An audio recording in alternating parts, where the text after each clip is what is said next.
एक बार फिर से आप सभी का स्वागत है। हम अध्ययन कर रहे हैं निर्गमन की पुस्तक का और अब समय है कि हम उसके 19वें अध्याय पहले वचन से आगे का अध्ययन करें।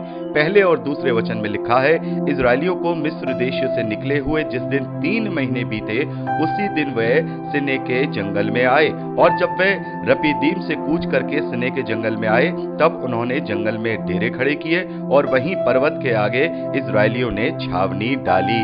तो मेरे प्यारे भाई बहनों, यहाँ पर हम देखते हैं कि फाइनली अब यहाँ 3 महीने पूरे होते ही सिने के जंगल में इजराइलियों ने अपने डेरे डाले हैं। वहीं पर उस पर्वत के आगे जो सिने पर्वत कहलाता है, और इसी पर्वत पर हम देखते हैं कि परमेश्वर ने मूसा को 10 आज्ञाएं दी और वो सारे विधि विधान, सारी व्यवस्था परमेश्वर ने यहीं सिने के पर्वत पर मूसा को दी है। तो मेरे प्यारे भाई बहनों, यहाँ पर हम देखते हैं कि सबसे पहले जो डेरा डाला गया वो समुद्र के पास डाला गया, लाल सागर के पास।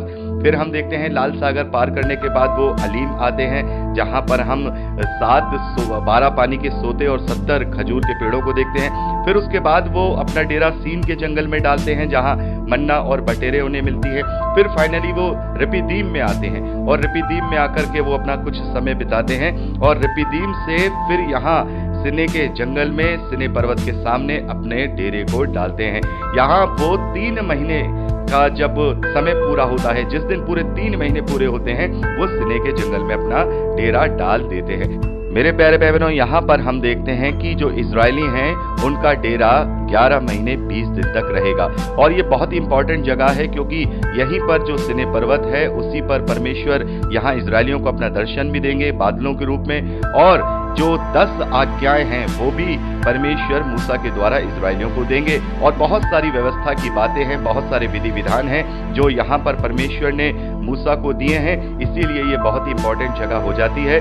आगे लिखा है, तब मूसा पर्वत पर परमेश्वर के पास चढ़ गया और यहोवा ने पर्वत पर से उसको पुकार कर कहा, याकूब के घराने से ऐसा कहे और इजरायलियों को मेरा ये वचन सुना, तुमने देखा कि मैंने मिस्रियों से क्या क्या किया। तुमको मानो उकाव पक्षी के पंखों पर चढ़ाकर अपने पास ले आया हूँ। इसलिए यदि तुम निश्चय मेरी मानोगे और मेरी वाचा का पालन करोगे तो सब लोगों में से तुम ही मेरा निज धन ठहरोगे। समस्त पृथ्वी तुम मेरी है और तुम मेरी दृष्टि में याजक और राज्य और पवित्र जाति ठहरोगे।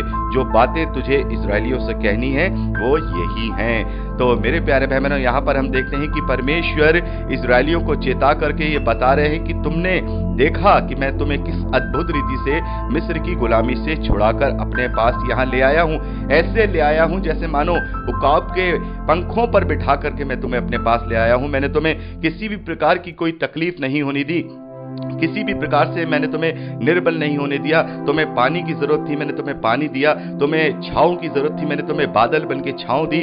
तुम्हें अग्नि की रोशनी की जरूरत थी, मैं अग्नि का बादल बनकर तुम्हारे ऊपर छाया रहा। तुम्हें मन्ना खाने को दिया, तुम्हें बटेरी दी, मैंने चट्टान से पानी पिलाया। किस अद्भुत रीति से मैं तुम्हारे साथ रहा हूं। अब मैं तुमसे ये कहना चाहता हूं कि यदि तुम मेरी मानोगी, मेरी सुनोगे और मेरी वाचा का पालन करोगे तो सब लोगों में तुम ही मेरा निज धन ठहरोगे। मेरे प्यारे भाई बहनों, यहाँ पर परमेश्वर इजरायलियों से कहते हैं, यदि तुम मेरी वाचा को मानोगे, यदि तुम मेरी वाचा को मानोगे, यानी कि मेरे एग्रीमेंट को मानोगे, यदि मेरे अनुबंध को मानोगे, मेरी जो ट्रीटी मैंने तुमसे साइन की है कि जो विधि विधान व्यवस्था मैं तुम्हें दूंगा उसका पालन अगर तुम आत्मिकता से करोगे तो सचमुच तुम मेरा भाग ठहरोगे और समस्त पृथ्वी तो मेरी है और तुम मेरी दृष्टि में याजकों का राज्य और पवित्र जाति ठहरोगे। लेकिन मेरे प्यारे भाई बहनों, इजरायलियों ने परमेश्वर की वाचा का जो अनुबंध था वो पूरा नहीं किया। हम देखते हैं कि यहूदियों ने प्रभु यीशु मसीह पर विश्वास नहीं किया। प्रभु यीशु मसीह कहते हैं कि तुम कहाँ पवित्र शास्त्र में उसे ढूंढते हो, मुझे देखो जिसका पवित्र शास्त्र पूरा का पूरा गवाही देता है। लेकिन उन्होंने उसकी ना सुनी और प्रभु यीशु मसीह ने इसके विषय में एक दृष्टांत भी वहां मत्ती के सुसमाचार 21वें अध्याय में 33वें वचन से लेकर हम 43वें वचन तक देखते हैं, दुष्ट किसानों का दृष्टांत दिया है। और प्रभु यीशु मसीह ने वहां साफ कह दिया है। प्रभु ने कहा, यीशु ने उनसे कहा, क्या तुमने कभी पवित्र शास्त्र में यह नहीं पढ़ा, जिस पत्थर को राजमिस्त्रियों ने निकम्मा ठहराया था वही कोने का सिरे का पत्थर हो गया और प्रभु की ओर से ये हुआ है, हमारी दृष्टि में ये अद्भुत है। इसीलिए मैं कहता हूँ, यहाँ पर जो ये बात प्रभु यीशु मसीह कह रहे हैं कि इसीलिए मैं ये कहता हूँ, ये इजराइलियों से कह रहे हैं कि परमेश्वर का राज्य तुमसे ले लिया जाएगा, परमेश्वर का राज्य तुमसे ले लिया जाएगा। तुम्हें निज भाग होने का जो तुम्हें उपमा दी गई थी वो तुमसे ले ली जाएगी, तुमसे वो सारी बातें ले ली जाएंगी, क्योंकि तुमने उस ट्रीटी को पूरी तरह से फॉलो नहीं किया। जो व्यवस्था तुम्हें दी गई थी उस व्यवस्था को तुमने पूरी रीति से शारीरिक बना दिया, और व्यवस्था की जो गंभीर बातें थी तुमने उसे छोड़ दिया। तुम तब भी शारीरिक थे, तुम अब भी शारीरिक हो, तुमने उस वाचा की आत्मिकता को नहीं पहचाना, इसीलिए परमेश्वर का राज्य तुमसे ले लिया जाएगा और ऐसी जाति को जो फल लाए दिया जाएगा। यानी कि अब परमेश्वर के निज भाग वो हैं, परमेश्वर की निज प्रजा वो है, परमेश्वर के लिए राज्य और याजक वो है। जैसा कि हम प्रकाशित वाक्य में भी पढ़ते हैं कि प्रभु यीशु मसीह ने जाति जाति, भाषा भाषा, कुल कुल के लोगों को अपने लहू के द्वारा मोल ले लिया, ताकि उसके लिए हम एक राज्य और याजक ठहराए जाएं। तो मेरे प्यारे भाई बहनों, यहाँ पर परमेश्वर ने यहाँ जो ये बात की है, ये कोई छोटी मोटी बात नहीं है, लेकिन इजरायली यहाँ पर नहीं समझ रहे हैं। इजरायली केवल इतनी बात समझ रहे हैं कि जो विधियां हमें दी जाएंगी उनका पालन कर लें, जो विधान हमें दिए जाएंगे उनका पालन कर लें, उसके द्वारा हम परमेश्वर का निज भाग ठहरेंगे। लेकिन यहाँ पर वाचा बांधी गई है। मेरे प्यारे भाई बहनों, जैसा कि मैंने आपको बताया कि प्रतिज्ञा और वाचा में फर्क होता है। प्रतिज्ञा वो है जो परमेश्वर ने की है कि मैं वो करूंगा, उसके लिए दूसरी तरफ से कोई ऐसा टर्म और कंडीशन नहीं होता है। लेकिन वाचा के लिए टर्म और कंडीशन होते हैं, दोनों साइड का एग्रीमेंट होता है। यदि देखिए यहाँ पर लिखा है, यदि अगर तुम मेरी मानोगे और मेरी वाचा का पालन करोगे, यदि जो वाचा, जो ट्रीटी, जो एग्रीमेंट, जो टर्म्स और कंडीशन मैं तुम्हें दे रहा हूं उसका पालन करोगे, तब तुम मेरा निज धन ठहरोगे। तो मेरे प्यारे भाई बहनों, हम परमेश्वर का कोटि कोटि धन्यवाद करते हैं कि उसने हमें इससे इतना सौभाग्य दिया है कि हम प्रभु यीशु मसीह को जानने पाए हैं, हम वाचा का मतलब जानने पाए हैं, हम उस वाचा को समझने पाए हैं जो वाचा अब हमारे साथ बांधी गई है, जो विश्वास का अनुग्रह की वाचा है कि विश्वास के द्वारा हम अनंत जीवन को पाएंगे। हम उन भेदों को जान गए हैं जो भेद अब हम पर प्रकट किए गए हैं पवित्र आत्मा के द्वारा, पवित्र शास्त्र के द्वारा। यहाँ पर हमें ये सब बातें बता दी गई हैं। तो यहाँ परमेश्वर कह रहे हैं कि यदि तुम मेरी वाचा का पालन करोगे, यदि तुम मेरी वाचा का पालन करोगे तो तुम मेरा निज धन ठहरोगे। लेकिन इजराइलियों ने परमेश्वर की वाचा का पालन आगे नहीं किया है। हम देखते हैं कि समय समय पर इजराइलियों ने हमेशा परमेश्वर पर ही कुड़कुड़ाया है और उसके हर एक अनुग्रह के, उसके हर एक आश्रयक्रम को नजरअंदाज करके परमेश्वर पर ही दोष लगाया है। आगे लिखा है, तब मूसा ने आकर लोगों के पुरनियों यानी कि उनके बुजुर्गों को बुलवाया और वो सारी बातें जो परमेश्वर ने मूसा से कही थी उनको बताई कि यहोवा ने उसे यह आज्ञा दी है, और उन्हें वो सब बात समझा दी। तब सब लोग मिलकर बोल उठे, जो कुछ यहोवा ने कहा है हम सब उसे मानेंगे और नित्य किया करेंगे। लोगों की ये सारी बातें मूसा ने यहोवा को सुनाई। यानी कि जब परमेश्वर ने ये कहा तो मूसा लोगों के पास आए और उन्हें बताया कि परमेश्वर ये बात कहते हैं कि भाई तुम अगर उसकी बातों को मानोगे, उसकी व्यवस्था को मानोगे तो वो तुम्हें अपना निज धन ठहराएगा, वो निज प्रजा ठहराएगा।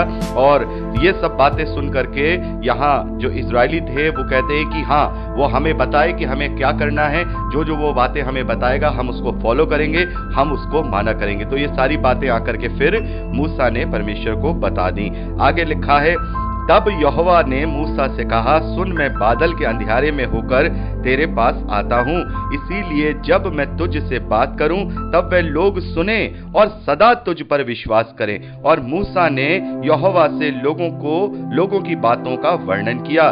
तब यहोवा ने मूसा से कहा, लोगों के पास जा और उन्हें आज और कल पवित्र करना, वे अपने वस्त्र धो लें और वे तीसरे दिन तक तैयार हो जाएं, क्योंकि तीसरे दिन यहोवा सब लोगों के देखते सिने पर्वत पर उतर आएगा। और तू लोगों के लिए चारों ओर एक बाड़ा बांध देना और उनसे कहना कि तुम सावधान रहो कि पर्वत पर मत चढ़ना और उसकी सीमा को भी मत छूना, और जो कोई इस पहाड़ को छुए वो निश्चय मार डाला जाए, और उसको कोई हाथ से उसको कोई हाथ से न छुए और जो कोई छू ले उसे पथराव किया जाए या फिर उसे तीर से भेद दिया जाए, चाहे वो पशु हो चाहे वो मनुष्य, वह जीवित ना बचे।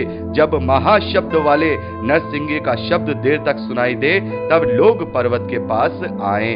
तो मेरे प्यारे भाई बहनों, यहाँ पर हम देखते हैं कि परमेश्वर यहाँ अब इस्राएलियों के ऊपर बादलों के रूप में अपने आप को प्रकट करने पर है और उसके कुछ नियम, कुछ विधि विधान यहाँ पर मूसा को समझाए हैं कि जाके इजरायलियों से कह दे कि वो अपने आप को पवित्र करें और अपने वस्त्र धो लें और तीसरे दिन के लिए तैयार हो जाएं, क्योंकि तीसरे दिन मैं अपने आप को प्रकट करूंगा। लेकिन वहां उनके लिए एक बाड़ा बांध दे, वहां पर उनके लिए एक बाड़ा बांध दे कि उस बाड़े के पार वो कोई ना आ पाए, ना ही कोई पशु आ पाए, ना ही कोई मनुष्य आ पाए, और यदि उससे कोई छू ले तो उसे पथरवा करके मार दिया जाए या फिर उसे तीर से भेद करके मार दिया जाए, वो जीवित ना बचे। मेरे प्यारे बहनों, यहाँ पर हम देख रहे हैं कि परमेश्वर अपनी उपस्थिति इजरायलियों के बीच में अब प्रकट करने पर है। लेकिन यहाँ पर हम तीन बातें देख रहे हैं। पहली बात यहाँ पर हम देख रहे हैं कि लोगों से कहो कि उन्हें अपने आप को पवित्र करना है, अपने वस्त्र धोने हैं और तीसरे दिन के लिए वो तैयार हो जाएं। तीसरे दिन के लिए तैयार हो जाएं और वो बाड़े को ना छुएं, बाड़े के बाहर ही रहे। तो मेरे प्यारे भाई बहनों, यहाँ पर हम देख रहे हैं कि परमेश्वर अब इजरायलियों को व्यवस्था देने पर है और उनके साथ वाचा बांधने पर है कि इस व्यवस्था का पालन करो तो तुम मेरा निज धन ठहरोगे, मेरी निज प्रजा ठहरोगे। और यहाँ पर परमेश्वर ने जो उनके साथ नियम बनाया वो ये बनाया कि तुम अपने आप को पवित्र करो, अपने वस्त्रों को पवित्र करो और तीसरे दिन के लिए तैयार करो। तो क्या यहाँ पर इजरायली वाकई में पवित्र हो गए? क्या वाकई में ही इजरायलियों ने अपने वस्त्रों को धोकर के अपने आप को पवित्र कर लिया? क्या वो वाकई में ही तीसरे दिन के लिए तैयार हो गए? यदि वो तीसरे दिन के लिए तैयार हो जाते, परमेश्वर की वहां पर उपस्थिति के लिए तैयार हो जाते, तो फिर परमेश्वर यहाँ पर उनसे ये क्यों कहते कि तुम उस बाड़े को मत छूना, जो कोई उस बाड़े को छुएगा वो पथरवा करके और तीर से भेद कर मार दिया जाए? क्यों? क्योंकि जैसा कि पौलुस ने हमसे कहा कि व्यवस्था हमारे लिए शिक्षक है, हमें उससे शिक्षा लेनी है कि यहाँ जो बातें हो रही हैं वो सारी शारीरिक हो रही हैं। सारी बातें शारीरिक हो रही हैं, शारीरिक रूप से वो अपने आप को पवित्र कर रहे हैं, शारीरिक रूप से अपने वस्त्रों को धो रहे हैं, शारीरिक रूप से वो स्त्रियों के पास नहीं जाकर के अपने आप को पवित्र समझ रहे हैं और वो तीसरे दिन के लिए अपने आप को तैयार कर रहे हैं। लेकिन वो तैयार नहीं हैं, क्योंकि अगर वो तैयार होते तो फिर वो उस बाड़े को छू पाते। जैसे कि मसीह विश्वासियों के लिए हमने इब्रानियों की पत्री उसके 12वें अध्याय में पढ़ा है। हमने इस बात को इब्रानियों की पत्री में बहुत अच्छे से पढ़ा है कि हमें क्या उपमा दी गई है। मेरे प्यारे बहनों, यहाँ पर हमें ये शिक्षा मिलती है कि शारीरिक जो पवित्रता है वो हमें परमेश्वर के समीप नहीं पहुंचा सकती, आत्मिक पवित्रता ही हमें परमेश्वर के निकट पहुंचाती है। और यही बात प्रभु यीशु मसीह ने हमसे कही है कि तुम अपने आप को पवित्र करो, अपने वस्त्रों को धो लो और तीसरे दिन के लिए तैयार हो जाओ। मैं तुम पर अपने आप को प्रकट करने पर हूं और मैं एक ऐसा पुल हूं जो तुम्हारी मध्यस्थता परमेश्वर के साथ करा देगा, जो तुम्हारी निकटता परमेश्वर के साथ करा देगा और तुम मुझ में होकर के परमेश्वर की धार्मिकता बन जाओगे। तो ये कैसे होता है मेरे प्यारे बहनों? जब हम अपने पापों का अंगीकार करते हैं तब हम अपनी आत्मा से अपने आप को पवित्र करते हैं। जब हम प्रभु यीशु मसीह पर विश्वास करते हैं तो अपने वस्त्रों को, धार्मिकता के वस्त्रों को उसके लहू से धो लेते हैं। और जब हम तीसरे दिन के लिए तैयार करते हैं, यानी कि जब हम बपतिस्मा लेते हैं, तब हम अपने पुरानी सृष्टि को मार करके नई सृष्टि में नया जन्म ले लेते हैं। और जब हम नया जन्म ले लेते हैं तो फिर परमेश्वर की सहभागिता को अपने जीवन में पवित्र आत्मा के रूप में पाते हैं, क्योंकि अब हम स्वयं परमेश्वर का मंदिर बन गए।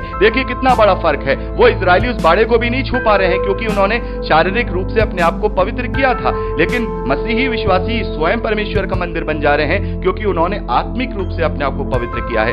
इसीलिए ये सारी चीजें पहले शारीरिक रूप से परमेश्वर ने यहां दर्शाई, फिर उसके बाद उन्हें बताया कि इनका कोई फायदा नहीं है, ये कोई तुम्हें मेरे पास नहीं पहुंचाएगा। तुम मुझे देख तो सकते हो पर छू नहीं सकते, महसूस तो करते हो लेकिन मेरे पास, मेरी निकटता में नहीं आ सकते। मैं तुम्हें ऐसी वाचा देने पर हूं, मैं तुम्हें ऐसी वाचा में तुम्हें बांधने पर हूं कि उस वाचा के अनुसार वाकई में तुम अपने आप को पवित्र करोगे, अपने वस्त्रों को मेरे इकलौते पुत्र के लहू में शुद्ध करोगे और अपने आप को तीसरे दिन के लिए तैयार, यानी बपतिस्मे के साथ नई सृष्टि बन जाओगे। तब मेरा सामर्थ्य, त्रिएक परमेश्वर का एक परमेश्वर हमारे अंदर वास करेगा और हम पवित्र आत्मा का मंदिर कहलाए जाएंगे। तो मेरे प्यारे बहनों, ये सारी बातें हमें इस बात की शिक्षा देती हैं। तो यहाँ पर हमने 13वें वचन तक का अध्ययन किया है, 14वें वचन से आगे का अध्ययन हम अगली रिकॉर्डिंग में करेंगे। प्रभु आप सबको आशीष